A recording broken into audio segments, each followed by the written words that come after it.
The Ford brand is part of the most popular car brands worldwide. In the Philippines, most especially here in Iloilo, we're trying to get into the road, most likely in heavy terrains and steep mountain roads. That is why we need a car with heavy duty capabilities and modern technology, such as safety features, which is one of the most very important things in cars, and Ford kicked off with it.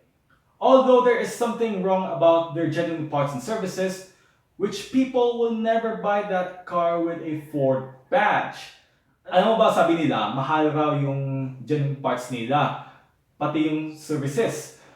Moreover, some people said that, alam mo, kung bibilihin mo yung, for example, Ford Ranger, mahihirapan ka kasi hindi yan de kalidad. At isa pa, mahirap daw, mahirap daw hanapin yung parts nila. So that is one of their feedback. Okay, let's cut to the chase. Let's cut to the chase. What if Ford did something to work on to improve their sales, after sales services, good quality cars, and all? Or something is worth it on your money without a problem? For today's video, we're going to discuss why Ford is the most common or popular car brand in Iloilo City, not just in Iloilo City, but in the entire Philippines. To know more about it, here's what you need to find out.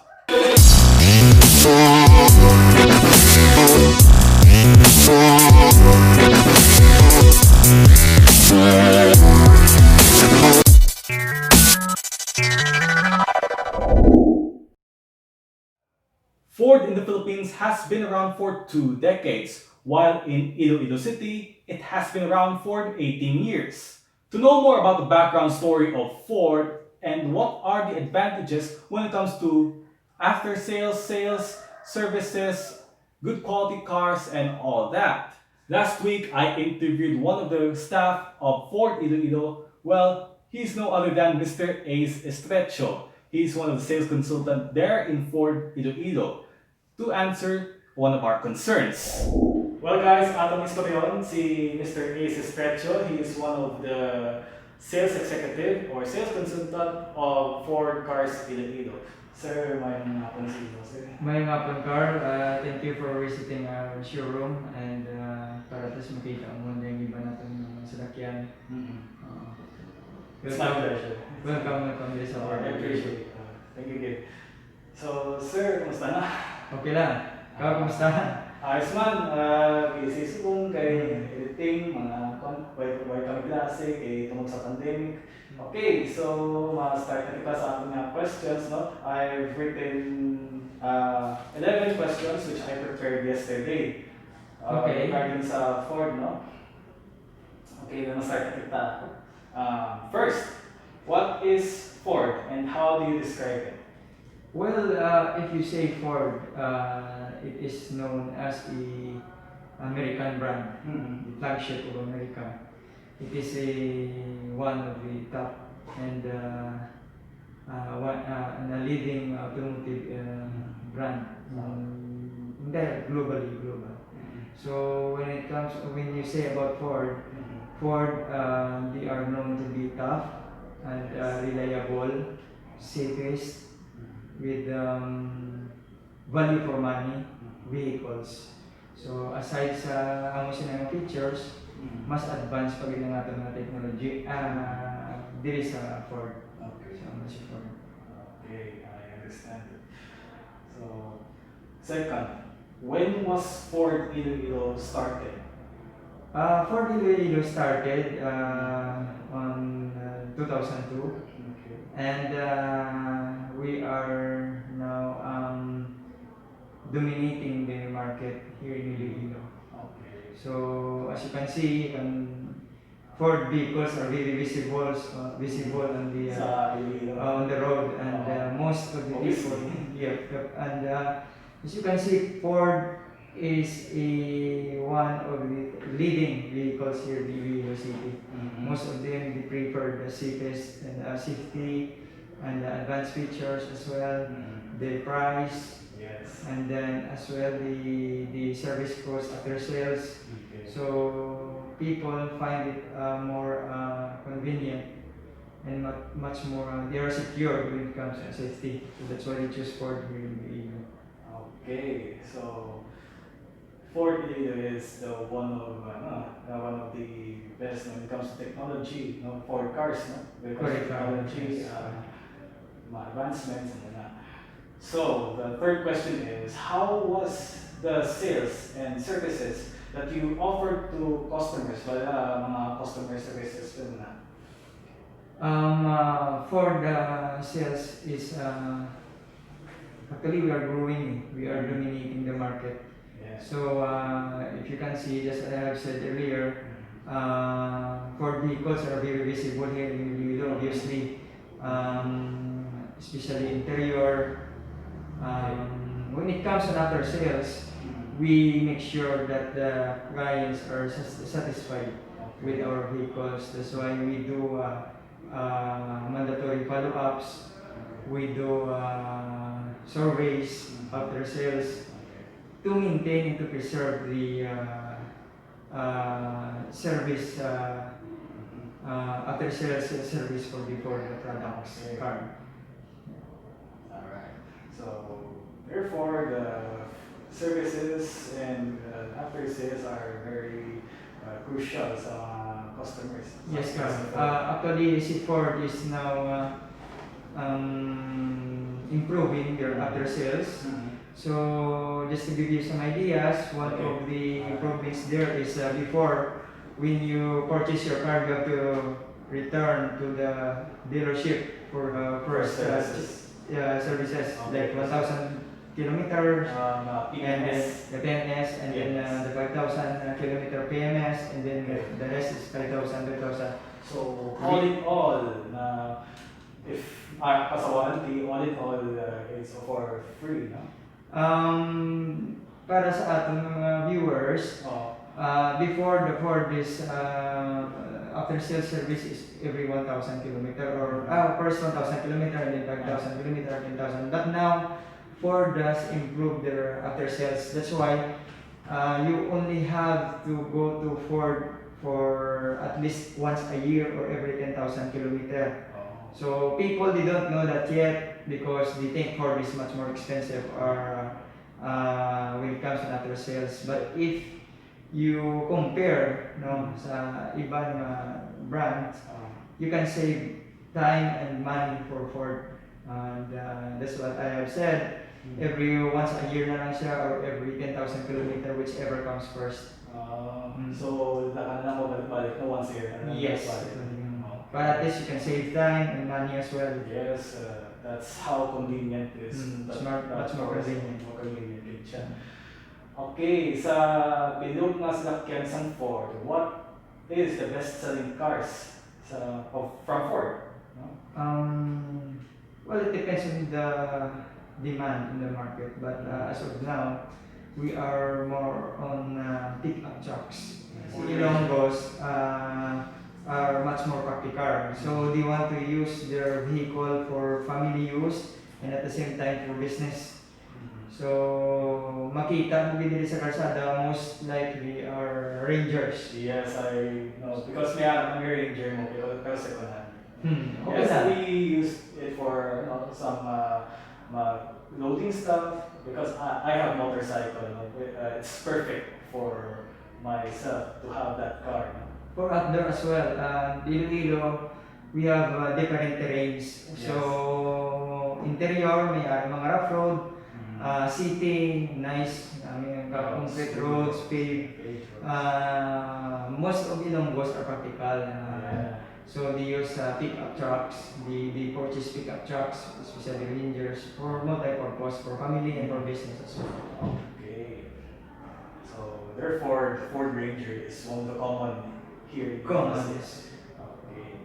So aside from that, what is your reaction sa Ford that they discontinued some smaller cars, like sedans, hatchbacks? For example, my Ford Fiesta and Ford Focus.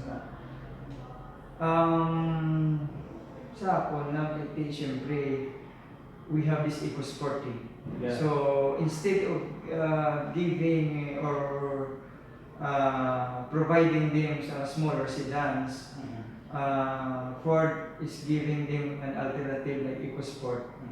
Aside sa being practical like taas siya, and then for example din may mga baha-baha or mga so nag-stop lang tayo nag-produce ng sedans, and then we focused on higher or like crossover vehicles, which is much more practical to use as compared to sedan. So that's why we provided them the EcoSport vehicle as alternative choice.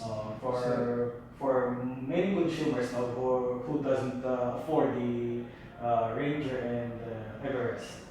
Yes, actually the price of EcoSport is not most likely the sedan price if you compare to the other competitor. So very competitive ang price naman ni Ford. The EcoSport, the price is starting for 900,000, 980,000 something like that. So you can save a lot of money at the same time you are using quality vehicle. So for this, okay lang, kasi dati may makita EcoSport mo, but now we are waiting to go for the company to come up for another vehicle. That was the Ford territory that we see on the internet. Yes, Yeah. and it will be launched sooner this month. So watch out sa bagutang variant naman. Because when I search from Facebook and all the social media platforms, seeing many teasers no sa internet, sa pamalang dito lang sa Pilipinas, may Blur Effect, may sa farther view, makita mo kay Madal ang Ford Territory Island sa Pilipinas. Actually, we are launching sooner. So this month it will be launched, and we are expecting the best from territory compared to the other competitor. Yes. So aside sa safety features, you will be excited, and at the same time it will satisfy your expectation as well. For this territory, watch out. Guys, watch out mo sa Ford Territory for launching, and then we will inform you through Karl if when will be the launching date. And Ford Territory, isa naman siya sa mga bina-expect sa mga Ilonggos. So I can't wait to take my hands on it. Of course, yes, you will be excited. Yeah, and I'm way too excited to drive that car because that car was so fun to drive. Yep, you will be satisfied. Yeah. So sooner it will be launched. We will inform you guys through Karl about the launching date. So expect Ilonggos, you will see a lot of this also on the road in the next few months. Yeah. Watch out, guys. Okay, let's move on. Does the spare parts are easy to find or is it difficult? Kumbaga, hapos wala pang tao, budlay pang tao. Di ba sa una, budlay pang tao, ang Manila. But, paano masubong? So this is, Karl, this is one of the concerns of the customers before. Yeah. But now, as I said earlier, we are improving our after sales. The parts is now available, so we have this time frame and we have the available stocks in the stock room, or the parts available in the stock room. We are conducting a timetable, may bago na kita nga patakaran, it comes on sa parts. So pag abot sa parts is depende abi na siya sa client. So may ara mga parts nga warrantable by company, and then may ara mga parts nga gina-claim sa insurance. So kung gina-claim sa insurance, of course damo pa tubig ko sa ano. Pero kung mas may warrantable yung parts, ara na yun. So available yung parts. Clients and customers are no need to worry when it comes on parts. Yes. Ford is much more they are much more focused on after sales support. So we have this team, we have the team from the service department to support our client. So Okay. So, speaking of the other sales now, does the spare parts of Ford are affordable to buy? Kumbaga, is it mahal ba or balat? So, Carl, just to give you an idea, sa parts, we are using genuine parts. Okay. So, suggest ko, or on my point of view lang, Okay, sige. when you use genuine parts, of course, medyo taas as compare mo sa generic parts. Generic parts, like for example, the mga chrome na siya. No, but we don't recommend chrome. We don't recommend for safety. So Ford wanted to secure the safety of the client, and at the same time the parts will be reliable for the next succeeding years. Okay.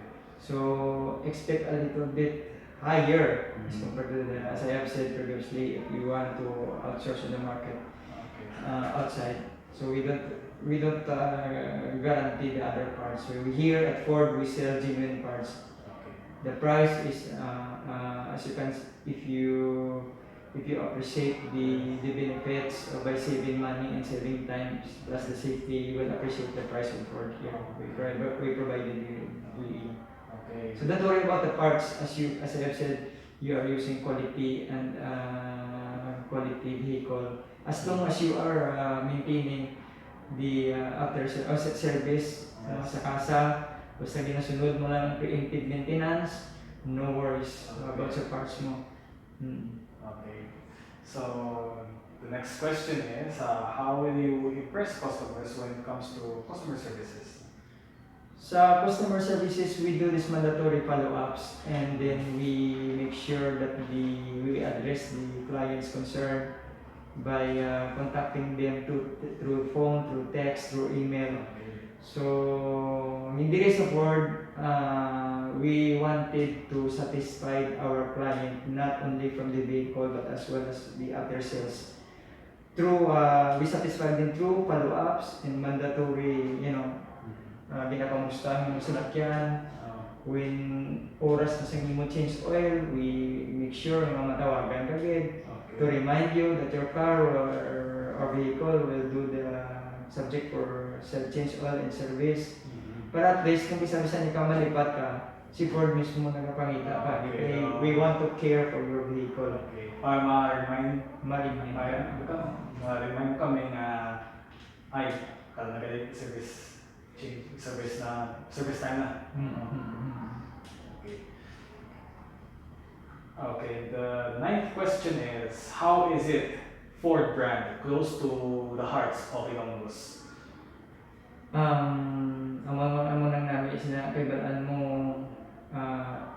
since day one, ang mga salakyan digre sa Iloilo na nagalagaw halin sa muna nagit isang Ford. So nagtatak na gid na sa ulo sa mga Ilonggo nga ang Ford is built tough. So ever since like bago pa namin ang kalsada kag mag-establish ang Iloilo. Yeah. Because Iloilo City has been evolving for years. Yeah. And now nagtatak na din sa ulo sa mga Ilonggo nga namin ang Ford tapos built tough gid, heavy duty siya. May makita ka dyan kung sa kalsada although diesel engine makita mo dyan kung galagaw sa kalsada Okay, white ko sa may nakita na lakap na lang mga iba na brands pero ang Ford lang mismo majority. So Ford vehicle always make sure that make sure ni gid nga mahatagan gid ka sa mayo kag kalidad ng salakyan. That's why ang Ilonggo gin-embrace nila si Ford. Oo, kaya makita nila ang features, ang safety, ang convenience sa pag-drive, ang durability. Yes. Which is ang pinaka-importante ang safety at durability. No, si Ford din provided din sa mga fellow Ilonggo. So, not only for Ilonggo but as well for Filipinos as well. So, Ang salakyan nga Ford, mambal kaging guaranteed safest, kag at the same time durability, technology wise, I will choose Ford. Okay, So, so do I. Because one of my favorite cars from Ford is the Ford Ranger Raptor, which is my dream car. Ford is Ford Ranger Raptor is the first sports pickup truck. Yeah. It was designed for off-road. For off-road, Only made by Ford, but pag bakal mo sinaya, stuck na yan. You Oh, need to sit up. Okay, sa una may mas sit up, pero sa una hindi na. Wala na. Kaya halingin niya sa planta, nakastuck na siya. And it was designed only for rough road and for sports or highway or sa depende sa drive terrain yung choose mo. This is a Ford Raptor, so bakal ka ma-enjoy agad eh. Oo, ma-enjoy mo. Sa features na class na technology, comfort. Pag mag-off-road ka, enjoy agad eh. Tanan na gina-provide ni Ford, so may makita mo si Ford kung may kulang din yung i-provide na nila ni Ford. Okay. So, next question is it true that Ford cars are the best when it comes to reliability, durability, etc.? Hindi na kay true, kundi proven and tested na. Proven na. They are amongst the competitor for Ford vehicle are on top about that. Kasi we've been number one pickup truck for the last years, 8 years. Global, sa Australia, 8 years, 9 years, we are the top vehicle of choice. From the whole Philippines. Philippines, we've been top. So, diri sa Iloilo, ang Ford mambal ng mga belta. Kaya hindi mo kita diri magdamo sa salakyan sa Iloilo kung wala kita sa ginatawag na belta ng salakyan. So, once nga nagbakal ka na sa Ford na lang gid ang imo choice. Magarante ko gid niya. Kaya ma-enjoy mo, kaya ma-appreciate mo ang kwarta nga ginagasto mo sa isa ka salakyan. Yes. Ito value for money wise, and at the same time features wise, quality wise, ara iya lang kay Ford. Okay. So the last question is, does Ford experience the rise and fall situation? Sa Subo kasi medyo kay COVID siya. Oh. Okay. We are expecting although nga gusto man sa tao bakal sa salakyan, hindi man nila ma-priority kay tungod sa budget, kay nila resources apektado man tungod sa pandemic mo. So, napiktuhan magid ang ang benta subong especially pandemic. Not only Ford but other brand as well. Apektado man kay tungod bala sa mga resources ng mga client na napiktuhan, natural domino effect. Pero dili sa Ford wala problema. Kaya amon diya figures siya, wala niya naganubo. Nagnubo siya gamay, pero hindi bisa silingang mo gina as compare mo sa ibang brand nga. Mga Ilonggo, abi na may alam na sila yung usually ko bakal cash. Mga simple lang mga Ilonggo, abi. Pero ngambal ko, ang Ilonggo, hindi din sila mo nakapiktado. Okay. May mga practical na sa mga negosyante, So, therefore, pero aside sa COVID, for so many years, may experience pa? Wala. So, stable man. Stable, we are rising up, and then we are dominating the market. Okay. Slowly but surely. Ang growth natin sa market, kung i-check mo, makita mo ang Ford is nag-excel siya eh. Saka siya. That's why si Ford wala naman nag-untat sa pag-develop sa new technologies, sa new models ng salakyan para i-provide man sa Pilipino. Para at least ang mga Pilipino enjoy sa appreciate ng Ford na wala nag-untat sa pag-research kapag provide sa mga bagong modelo ng salakyan. Ford is always there to provide and to take care sa ilang mga salakyan. Sige sir, thank you sa interview mo sir at hope na mataas ang sales ng Ford na in the future kasi ako na ang maging customer niyo.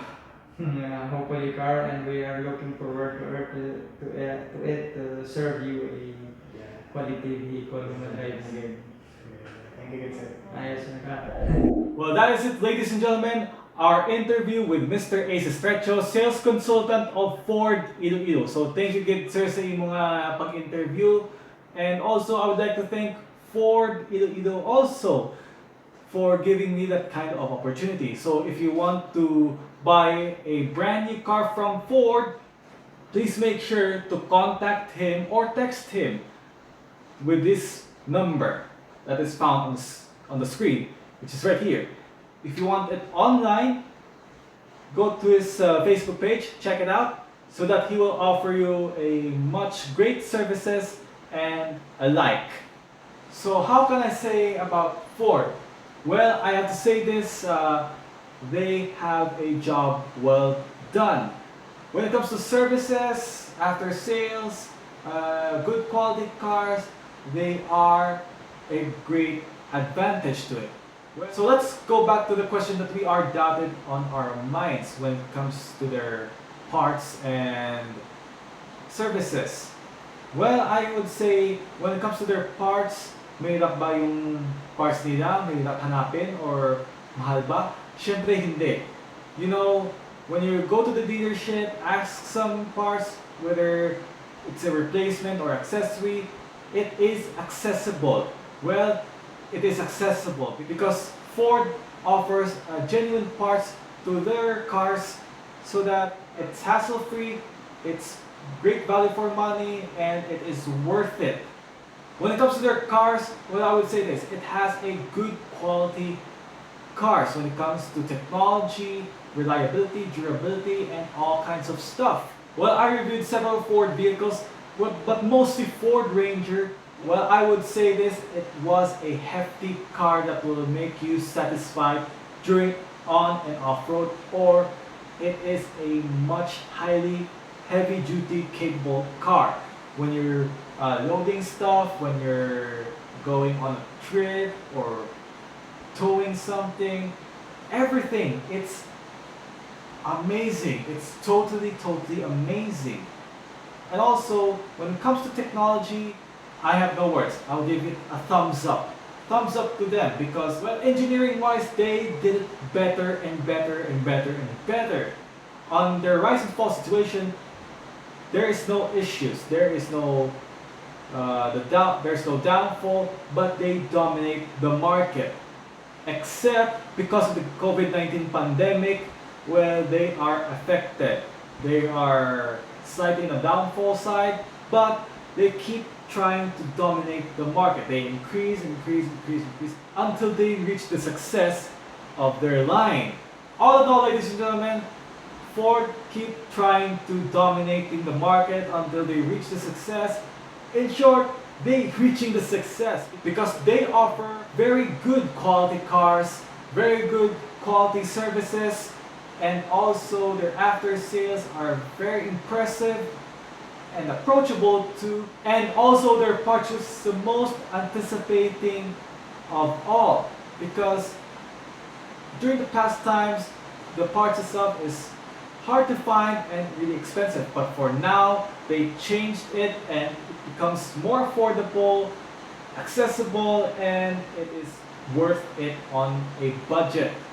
Lastly, when it comes to safety, I would say Ford has a great much advancements when it comes to safety features so that you guys will keep you protected as always. Hope you guys enjoyed this video, and if you do, make sure you thumbs up, share it with your friends, and subscribe to my YouTube channel. Now, if you're subscribed to my channel, please hit the notification bell button to get notified for the latest updates. And don't forget, follow all of my social media platforms. As always, I'll see you next time. Look for more latest videos on YouTube. Thank you for watching and bye-bye.